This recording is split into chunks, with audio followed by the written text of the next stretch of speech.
I'm one of the Stroke Mobile RNs for the C3 Fit program here at Mayo on the Florida campus, and it is my pleasure to be presenting to you all today. The United States healthcare system is fragmented due to numerous factors, which makes access to primary preventative and post-hospitalization care challenging.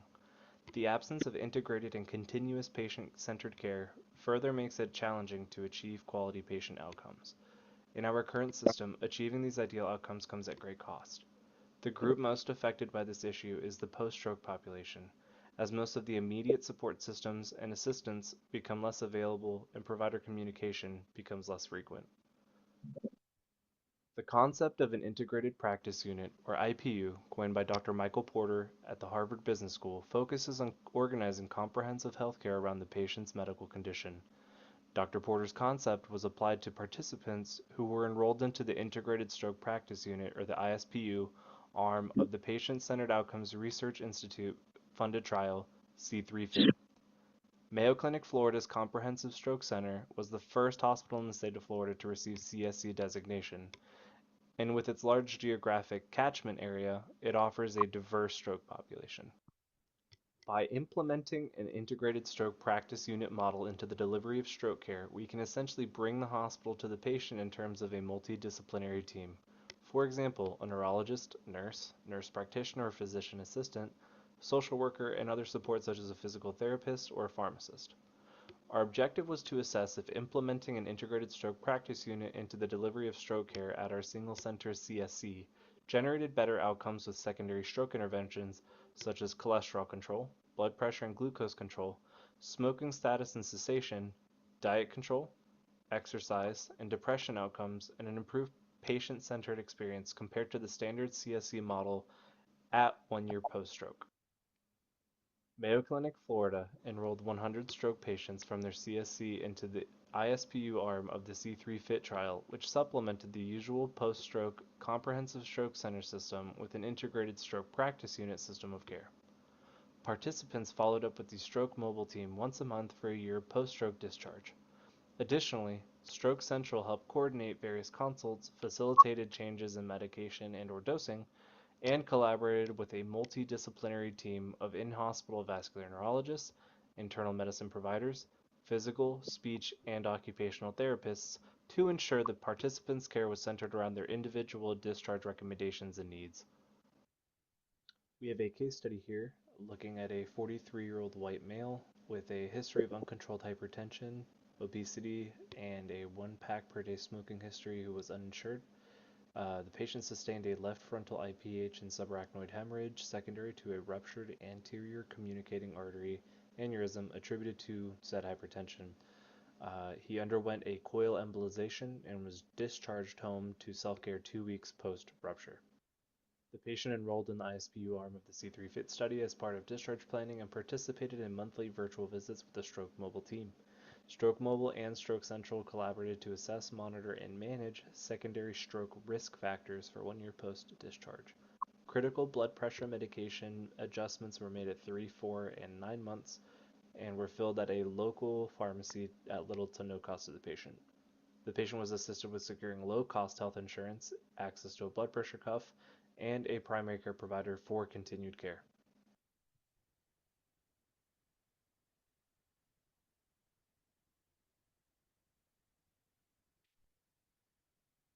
There's no audio. Here we can see the patient's blood pressure trends over time. Months 1 and 2 were not listed as the patient did not have a blood pressure cuff for recording during that period of time. The 9-month spike is a result of the patient having a salty meal before the visit and also not having taken his medications yet. Systolic goals were set based in consideration of the patient's medical history and medication availability. The ISPU model in C3 Fit had real-world benefit for our stroke patients in terms of BP control, a critical, modifiable stroke risk factor. Our experience suggests having access to the resources of an ISPU has a positive, patient-centered experience. These resources were especially helpful during the COVID-19 pandemic by leveraging telemedicine communications for patients directly in their own home.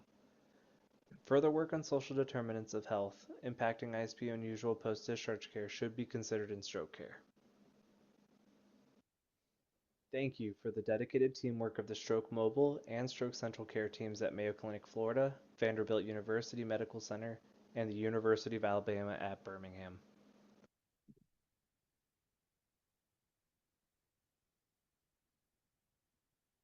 Excellent. So,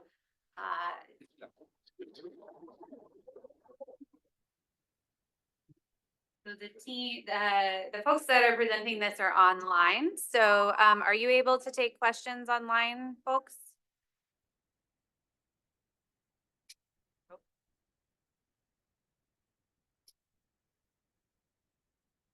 No, it looks like they may, he was on call in the hospital, so, it could be that he was called away to take care of, more important matters. So, we will go ahead and move forward with presentations, and if they're able to join again online. Paul, you're dying with the question that I definitely am not gonna answer for that. But it's okay, because the clinician maybe can answer. It's a methodological question, Okay, so. Hold on. Oh, I'm sorry. I was so excited. It's Paul Barron from Dartmouth. So I have a methodological question, which maybe some of our clinician colleagues could help with. Just on the graph where there was an explanation given for the blood pressure at 9 months being high, spiked up. And it sort of got me wondering, well, what if that's every day for that patient? At that time, they're having a salty meal, not taking their medicine, and their blood pressure is that high. But what they're reporting is before they had that salty, delicious meal every day, and after they've taken their meds. So you know, is this really the patient's blood pressure, or is this the blood pressure based on when the study team is telling them to take their medications and take their reading? So your question is whether this is a representative information from the patient's daily life or not, and whether that's influenced by the prodding of the team versus what they would do on their own. And you think, what do you think is the answer to that? I feel like we have a lot of pressure to get positive results. And like 24 monitoring of the blood pressure may be a more appropriate way of assessing that. But I don't know what I'm not sure what they've actually done here. It says monthly average. Yeah, there's actually quite a bit of, it doesn't say, I think it's monthly average. Patient's average systolic, oh, it said it right there. It's on the bottom, it's tiny. Patient's average systolic blood pressure compared to goal. Note patient did not have blood pressure cuff for months 1 to 2. So they have, it's probably a self-monitor blood pressure at home. But not a continuous, or for research purposes, you would have a continuous, but most patients don't go around wearing a continuous blood pressure monitor. So we use that for clinical decision-making, ideally, better than office readings for sure. And variability means that the man's alive. He's a man, right? I mean, if the blood pressure is flat, that's not a good thing. But I don't know what the fact that's a month, right? That the whole month was elevated by almost 20 points. So what does that mean, right? Is that driven by a single measure, or is it driven by a bunch of days that was like parsing? And that affected the whole month? Yeah, that seems a little excessive, but we don't have a way of finding out. Yeah. Did that address was that, are you feeling better about this? Okay. Okay, well, I really love that you were so excited about that question.